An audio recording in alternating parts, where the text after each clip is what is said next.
Good morning বন্ধুরা, তোমরা সবাই কেমন আছো? আশা করছি সবাই খুব ভালো আছো। আমরাও ভালো আছি। আমরা দুজনে বেরিয়ে পড়েছি বাজারে যাওয়ার জন্য। বাজার থেকে একটু মাছ আনতে যাব। এই দেখো, মাছ নিয়ে বাড়ি ফিরে চলে এসেছি। একটা গোটা রুই মাছ এনেছি, তার অর্ধেক কাটা, কিন্তু মানে পাখনাগুলো কেটে আঁশগুলো ছাড়িয়ে নিয়ে এসেছি সহজ করে। এখন আমি পিসগুলো করব আমার নিজের মনের মতো করে, কারণ ওরা পিস করলে ওদের মতো করে দেবে আর আমার একদম ভালো লাগবে না। আর দোকানে না বলতেও ভালো লাগে না যে এইভাবে না এইভাবে কেটে দাও, ওইভাবে না ওইভাবে কেটে দাও। ওদের ইচ্ছা মতো ওরা কাটে। আর আমার বটিটা না খুবই ছোট, কিন্তু ধার প্রচুর আছে। দেখে মনে হচ্ছে মাছটা হয়তো কাটা যাবে না, কিন্তু খুব সুন্দর করে আমি মাছগুলো কেটে নিয়েছি। আরও হ্যাঁ, তোমাদের তো বলাই হয়নি আমি মাছটা কিভাবে রান্না করব। আজকে আমি কলার পাতায় মাছ ভাজা করব। আর এই দেখো, বড় বড় করে পিস করে নিয়েছি 2 পিস। ভেবেছিলাম 2 পিস ভাজা করব, কিন্তু পরে দেখলাম যে না, 2 পিস ভাজা করলে হবে না, 4 পিস ভাজা করব। কারণ কি, মাছ খেতে তো আমিও খুব ভালোবাসি, তোমরা তো জানোই। আমি এর আগের অনেক ভিডিওতেই কিন্তু তোমাদেরকে বলেছিলাম মাছ রান্না করবে তোমাদের বৌদি ভাই। দেখো আমাকে কীরকম খাটাচ্ছে, জোর জঙ্গলে পাঠিয়ে দিয়েছে কচুর পাতা আনতে। প্রথমে বললো কলার পাতা নিয়ে এসে দাও, কলার পাতা কাটতে গিয়ে এখন আবার বলছে যে কচুর পাতা নিয়ে এসে দাও। দেখো, একটু ভালো খেতে গেলে তো একটু কষ্ট করতেই হবে। কষ্ট না করলে কি আর কেষ্ট মেলে বলো? কচুর পাতা খেতে কিন্তু তোমাদের দাদাই বেশি ভালোবাসে। বাটা করলে ওর আর কিছু লাগেই না, কচুর পাতা দিয়েই এক থালা ভাত খেয়ে নেয়। তাহলে একটু কষ্ট তো করতেই হবে ভালো খেতে গেলে। আর এগুলো ছিল দুধ কচুর পাতা। তোমাদের কিন্তু এর আগেও একটা রেসিপি আমি দিয়েছিলাম। এবার চলে গেল তোমাদের দাদা কলার পাতা কাটতে। কলার পাতাতে মাছ ভাজা করব। কলার পাতা তো আগে লাগবে। আর আমরা যেখানে থাকি সেই বাড়িতেই কিন্তু কচুর পাতা এবং কলার পাতা দুটোই আছে। আমাদেরকে কিন্তু বাইরে কষ্ট করে আনতে যেতে হয়নি। আর একটা ঘটনা ঘটে গেছে, আমরা বাজার থেকে আসার পরেই দেখছি কারেন্ট নেই। এবার রান্নাগুলো কি করে করব বলো? শিলপাটাও নেই। তোমাদের দাদাকে পাঠালাম ওই বাড়িতে শিলপাটা আনতে, ওই বাড়িতে গেল ও শিলপাটা আনতে। আমি ততক্ষণে পাতাগুলো বেছে পরিষ্কার করে ধুয়ে নিয়ে এখন আমি সেদ্ধ বসিয়ে দেবো। কড়াইতে অল্প একটু জল নিয়ে তার মধ্যে 1 চামচ লবণ দিয়ে এখন আমি কচুর পাতাগুলো দিয়ে দিলাম। এখন সেদ্ধ হতে থাক, ততক্ষণ আমি মাছের জন্য একটা মশলা করে নিই। এদিকে দেখো, একটু আদা দিয়েছি আর কিছুটা কাঁচা লঙ্কা আর কিছুটা জিরে দিলাম। এখানে তোমরা পেঁয়াজ রসুন ব্যবহার করতে পারো। আমার পেঁয়াজ রসুন অতটা ভালো লাগে না, তার জন্য কিন্তু আমি ব্যবহার করিনি। আমার কিন্তু মাছটা এইভাবেই বেশি ভালো লাগে। মশলাটা রেডি করতে করতে আমার কিন্তু কচুর পাতাগুলোও সেদ্ধ করা হয়ে গেছে। এখানে যদি তোমরা ভাবো বেশি ভিটামিন দরকার, কচুর পাতার পুরো জলটা শুকিয়ে নিয়েও কিন্তু রান্নাটা করতে পারো। আমরা ভয়ে খাই না বাবা, গলা চুলকায় যদি, সেই জন্য জলটা ফেলেই দিই। তো এদিকে আমি কলার পাতাগুলো ভালো করে কেটে নিচ্ছি মাছটা বসাবো জন্য। ভাবলাম কচুর পাতাটা রেডি করার আগে আমি কলার পাতাটা রেডি করে মাছটা একদিকে চাপিয়ে দিই, কারণ মাছটা হতে তো অনেক টাইম লাগবে। সেই জন্য আমি আমার মাপ মতো আমি কলার পাতাগুলো কেটে নিচ্ছি। কারণ কি, আমাদের তাওয়াটা খুবই ছোট, সেই জন্য একটু ছোট ছোট করেই কাটতে হবে। এদিকে আবার দেখো, কলার পাতাটা ফেটে গেল। কিছু করার নেই, কলার পাতা কাটতে গেলে 1-2 পিস ফেটেই যাবে। তো দেখো, এদিকে আমার কলার পাতাগুলো কাটাও হয়ে গেছে। আর এখানে দেখো, আমি 4 পিস মাছ নিয়ে নিয়েছি। এখানে কিন্তু তোমরা অন্য মাছও নিতে পারো। আমি রুই মাছ নিয়েছি। চুনো মাছ দিয়ে আমি ছোটোবেলায় খেয়েছি। আর এই রান্নার রেসিপিটা হচ্ছে আমার ঠাকমার হাতের। আর আমরা হচ্ছি বাঙালরা কিন্তু অনেক রকম রেসিপি জানে, অনেক রকম খাবার রান্না করতে জানে। আমিও জানি, আমি টাইম পাই না রান্না করার, সেই জন্য আমি তোমাদেরকে রেসিপিগুলো শেয়ার করতে পারি না। আমিও কিন্তু অনেক রকম রান্না জানি। আর আমরা কিন্তু সবথেকে বেশি ভালোবাসি শাক খেতে, মাছ খেতে। তো এদিকে দেখো, কলার পাতাগুলো খুব সুন্দর করে মুছে পরিষ্কার করে নিলাম। এবার মাছগুলো আমি এখানে সাজিয়ে নেব, তারপরে দেবো মাছের মশলাগুলো। তো মাছগুলো একটু বড় বড় করে পিস করেছিলাম। আর আমি ছোটোবেলায় খেয়েছি চুনো মাছ দিয়ে। কেন বললাম, তখনকার দিনে মানুষের খুব অভাব ছিল, সেরকম আমাদের বাড়ির অবস্থাও ছিল খুবই খারাপ।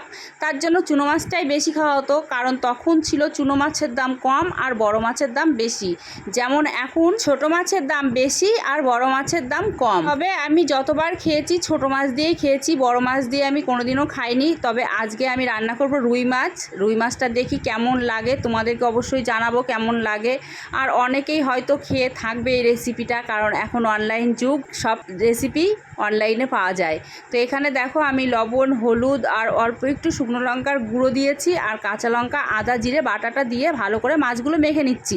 এখানে তোমরা যদি চাও শুকনো লঙ্কার গুঁড়োটা না ব্যবহার করলেও পারো, শুধু কাঁচা লঙ্কা দিয়েও কিন্তু এই রান্নাটা হয়। আমি কিন্তু বেশিরভাগ রান্না কাঁচা লঙ্কা দিয়েই করি, শুকনো লঙ্কার ব্যবহারটা খুব কম করি, কারণ শুকনো লঙ্কা খাওয়াটা শরীরের জন্য একদমই ভালো না।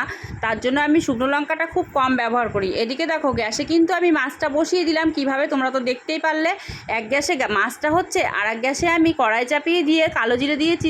কালো জিরেটাকে ভালো করে ভেজে তুলে নেবো, কারণ ওই যে কচুর পাতাটা তো বাটতে হবে, কথা বলতে বলতে ভুলে গেলে হবে না। আমি কিন্তু কচুর পাতাটা সেদ্ধ করে রেখে দিয়েছি। এদিকে আমি কালো জিরেটা ভেজে তুলে নিলাম। কালো জিরে কিন্তু আবার বেশি ভাজলে তেতো হয়ে যাবে, সেই জন্য হালকা করে একটু ভেজে তুলে নিলাম।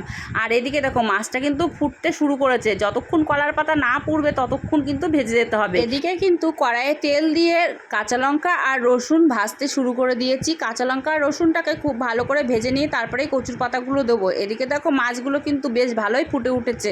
কলার পাতা যতক্ষণ না ফুটছে ততক্ষণ কিন্তু মাছ ভাজা হবে না, পুরো জলটা শুকিয়ে যাবে তারপরেই কিন্তু মাছ ভাজা হবে। আর দেখো আজকে ওয়েদারটা একদম চকচকা ঝকঝকা, প্রচুর রোদ উঠেছে আর প্রচণ্ড গরম। আর একটা কথা বলতে তো ভুলেই গেছি, মশলাটা তো আমি মিক্সারে করেছি। তোমরা তো অনেকেই ভাববে কারেন্ট ছিল না, মিক্সারে কী করে মশলাটা হলো। কারেন্ট কিন্তু চলে এসেছিলো, তোমাদের দাদা শিল্পাটা আনতে গেছিলো, যখন শিল্পাটা আনার সময়ই কারেন্টটা চলে এসছে। বাড়ি এসে দেখছে কারেন্ট চলে এসছে। ওদিকে দেখো মাছটা কিন্তু আমার ভাজা হয়ে গেছে, জল পুরো শুকিয়ে গেছে মাছের।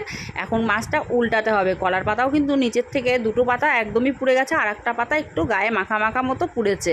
তো এখন মাছটা কীভাবে উল্টিয়ে নেবো সেটা তোমরা দেখে নাও। দেখো 3টে কলার পাতা দিলাম, দিয়ে মাছটাকে ঢেকে দিলাম, দিয়ে তাওয়াটা পুষিয়ে দিলাম, দিয়ে এখন থালাটা উল্টিয়ে দিলেই হয়ে যাবে। তোমাদের দাদা কিন্তু বারবার বলছে মাছটা পড়ে যাবে পড়ে যাবে পড়ে যাবে।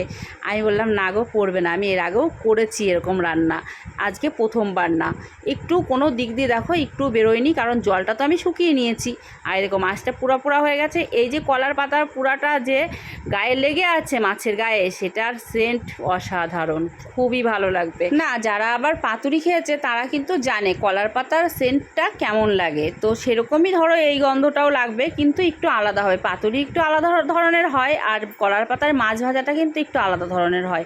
এদিকে আমি শিলপাটাটা আনালাম এত কষ্ট করে, সেই শিলপাটাটা যদি ব্যবহার না করি তাহলে কিন্তু তাকে অপমান করা হবে। সেই জন্য আমি ভাবলাম আজকের বাটনাটা আমি শিলপাটাতেই বাটি, মানে কচুর পাতাটা কিন্তু শিলপাটাতে বাটলে দারুণ লাগে খেতে, কারণ মিক্সিতে দিলে অতটাও কিন্তু সুন্দর হয় না। কারণ এই বাটাটা মিক্সিতে বাটলে জল দিয়ে বাটতে হবে, আবার কড়াইয়ে ভাজতে হবে, সেটার টেস্টটা একটু আলাদা হবে। আর এই যে আমি বাটছি এটা কিন্তু আর ভাজতে হবে না, একবারে বেটে নিলেই কিন্তু খাওয়ার মতো রেডি হয়ে যাবে।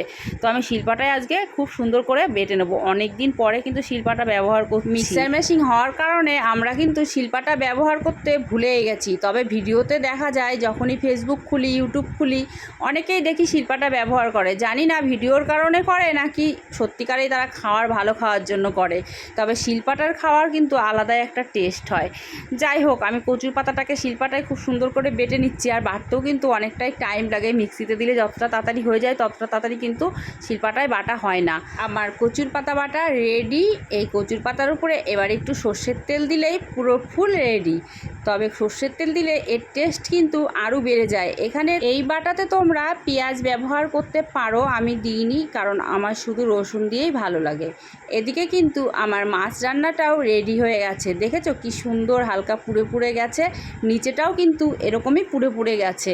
দেখো কলার পাতা দুটো পুড়েছে, আর একটা কিন্তু হালকা পুড়েছে। তবে এই রান্নাটা করতে গেলে এইভাবেই করতে হবে, হালকা না পুড়ে গেলে একদমই ভালো লাগবে না। অবশ্যই একবার ট্রাই করবে আর আমাকে কমেন্ট করে জানাবে তোমাদের এই দুটো রেসিপি কেমন লাগলো। তোমাদের দাদার জন্য ভাত রেডি করে দিয়েছি, খেয়ে ওই বলবে কেমন হয়েছে। আর তোমাদেরকে আর একটা সত্যি কথা বলে দিই, ভিডিওটা তো আমি খাওয়ার পরে এডিট করছি। তোমাদের দাদা কিন্তু অফ ক্যামেরাতে বলেছে মাছ ভাজাটা এত ভালো লেগেছে ওর। ও কিন্তু এই মাছ ভাজাটা প্রথমবার খেয়েছে, আর আমি কিন্তু এর আগে অনেকবার খেয়েছি। ও আবার সব ধরনের খাবার খায় না, তবে ওর মাছ ভাজাটা ভালো লেগেছে সেটা শুনে আমারও খুব ভালো লাগলো। আমার এই ভিডিওটা তোমাদের কেমন লাগলো অবশ্যই কমেন্ট করো, আর একটা লাইক করে দিও। আমাদের পাশে থেকেও আমাদেরকে একটু সাপোর্ট করো। এই বাটাটা হলে পারে তোমাদের দাদার কিন্তু আর কিছু লাগে না, এই বাটা দিয়ে এক থালা ভাত খেয়ে নিতে পারে। দারুণ, বাটা দিয়ে একটা ভাত খাওয়া হয়ে যাবে। মাছ মাংস লাগবে না বলো? মাছ মাংস লাগবে না, বাটা দিয়ে একটা ভাত খাওয়া হয়ে যাবে। তারপরে শিলে বাটা না, ওই জন্য আর বেশি টেস্টি হয়েছে, তাই না বলো? মিক্সারে বাটলে কিন্তু এত টেস্টি হয় না, শিলে বাটলে বেশি টেস্ট হয়। হ্যাঁ, আগে পাটায় বেটেই খেত, কিন্তু এখন তো আর কেউ পাটায় বাটে না, এখন তো সবাই মিক্সারেই বাটে। চলো টাটা, মাছটা খেয়ে বলবো আবার কেমন হয়েছে। হ্যাঁ।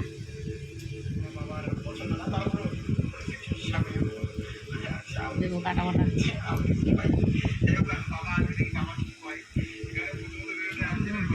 বাহ, একটা আলাদাই টেস্ট বলো, কলা পাতার একটা গন্ধ, পুরা পুরা, তাই না? একটা আলাদা স্মেল বেরোচ্ছে, সুন্দর। কিন্তু ভাতটা শুকনো শুকনো খেতে হবে, এই ভাজা দিয়ে ভাত শুকনোই খেতে হয়। সত্যি সুন্দর হয়েছে, হেবি সুন্দর। না খেলে বুঝবা না, খাও একটু। বলো সবাইকে ট্রাই করতে বলো, যে সবাই একবার বানিয়ে খেয়ে দেখো কেমন লাগে, তারপর আমাদের কমেন্ট করে জানিও। সুন্দর।